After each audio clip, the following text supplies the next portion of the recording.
Do you know about the comic strip Calvin and Hobbes? Anybody remember that? Used to be in the paper long ago.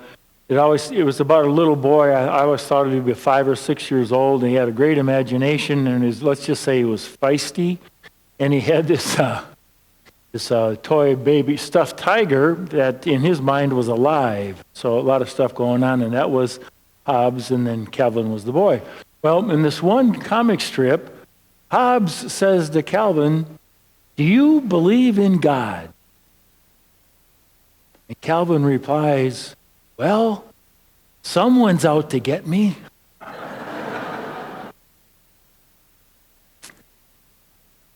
And I know for certain that at least some of us in here have had that in our minds at some time in life, and maybe it recurs. When something goes wrong, when we're struggling, when everything seems to be just going into the gut, coming down. I don't want to say what I'm thinking, okay? When it's all falling apart, say, "God, why are you doing this to me? Why are you punishing me? Somebody's out to get me." I know for certain some of us have thought that. The readings today tell us, without a doubt, that God's not out to get us. The reading from the prophet Baruch, where it says, "Take off the robe of misery. Take it off. Put on the garment of God's mercy. Put it on, the garment of God's justice." And later on, he goes on to say that may the lofty mountains, those big, tall obstacles in our life, which we don't know how we can get around, they're going to be made low. And those deep, dark pits, those valleys, they'll be filled in so we can travel over them. And then it goes on to say, and God will lead Israel. God will lead us with mercy as our companion. Mercy and justice as our companion. There's nothing about a punishing God in there, is there? And then later on in the gospel, John the Baptist comes and says, I'm a herald in the desert and come to tell you to prepare the way of the Lord. For your mountains will be made low, and your valleys will be filled in. And your winding roads, where we kind of get lost in life and kind of wander around, those winding roads will be made straight, and those rough roads will be made smooth. That's what God has in mind for us, and it's what Jesus came to proclaim. That we might be brought home by God with smooth ways so we can move along. He wants us to be in a better place, to live a better life. And we are preparing to celebrate the one who is the face of that kind of mercy and compassion. And Pope Francis has declared this year to be the Holy Year of Mercy. And here's what he says about it. He says, Jesus Christ, the face of the Father's mercy. These words might well sum up the mystery of the Christian faith.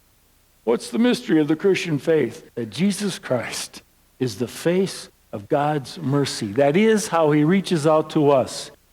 It goes on to say, mercy is the bridge that connects God and us, opening our hearts to the hope of being loved forever despite our sinfulness. What a great statement. The bridge that connects God and us, opening our hearts to the hope of being loved forever, unconditionally, despite our sinfulness. And that's God's mercy coming to us. That we might know our pains and sorrows, what we are hurting about, what is troubling us, and be able to come to God with some confidence, because in him is the face of mercy, and that mercy is shown by Jesus Christ. Did you ever hear in the Gospels that Jesus Christ said, well, I'm going to strike you with suffering because you got to learn something about God? You ever hear anything in the Gospel about that? The answer is no. What you hear about is Jesus healing, forgiving, bringing to wholeness, bringing people together. The face of mercy is Jesus Christ, the one for whom we are preparing to celebrate this coming Christmas. That is the face that is offered to us. And so I ask you, just to ask yourself this question. What is pain in me right now? What brings me sorrow? What is troubling me? What is hurting me? And then, to bring it before God, to come to know his mercy.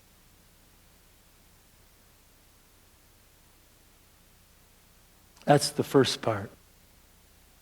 Among others, the second point that he makes is that once we know God's mercy, then we are to be the face of that mercy in this world. Margaret Mead, you know about her? She was a famous anthropologist. One of her students once asked her, he said, what is the earliest sign of civilization in any culture? And according to the story, the student expected Margaret to say something like, well, it's a tool or a weapon or a piece of pottery or some artifact of domestic life. But that's not what she said. Margaret said the greatest sign, the earliest sign of civilization in any culture is a healed femur. You know that bone that goes from your hip to your knee? The greatest sign is a healed femur, because it shows that someone took care of an injured person. Someone else had to step up to carry out the work of hunting and gathering until the individual's fractured leg was healed. For Mead, then, the first sign of civilization was the evidence of mercy and compassion. And so we might wonder, how civilized is the world we live in? Wouldn't be hard to wonder that, would it? And we then are to be the face of that mercy. So Pope Francis says in another part of his letter, he says, let us open our eyes and see the misery in the world, the wounds of our brothers and sisters who are denied their dignity. And let us recognize that we are compelled to heed their cry for help. May we reach out to them and support them so they can feel the warmth of our presence, our friendship, and our fraternity. May their cry become our own. And together may we break down the barriers of indifference that too often reign supreme and mask our hypocrisy and egoism. Let us open our eyes and see the misery of the world. May we reach out to them so they can feel our warmth and presence. May their cry become our own. Someone wrote that mercy, how's it go? Love takes the form of mercy when it encounters misery. Say that again. Love takes the form of mercy when it encounters misery.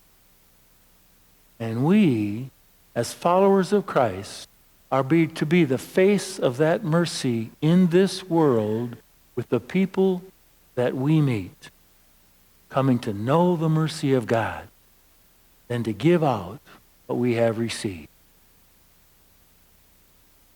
So I'm going to leave you 2 questions. The first one is, what is troubling me? What is hurting me? Or what are my pains and sorrows right now? Come to know that. That's something we can bring before God. Second question is this. Who in my life right now needs my mercy?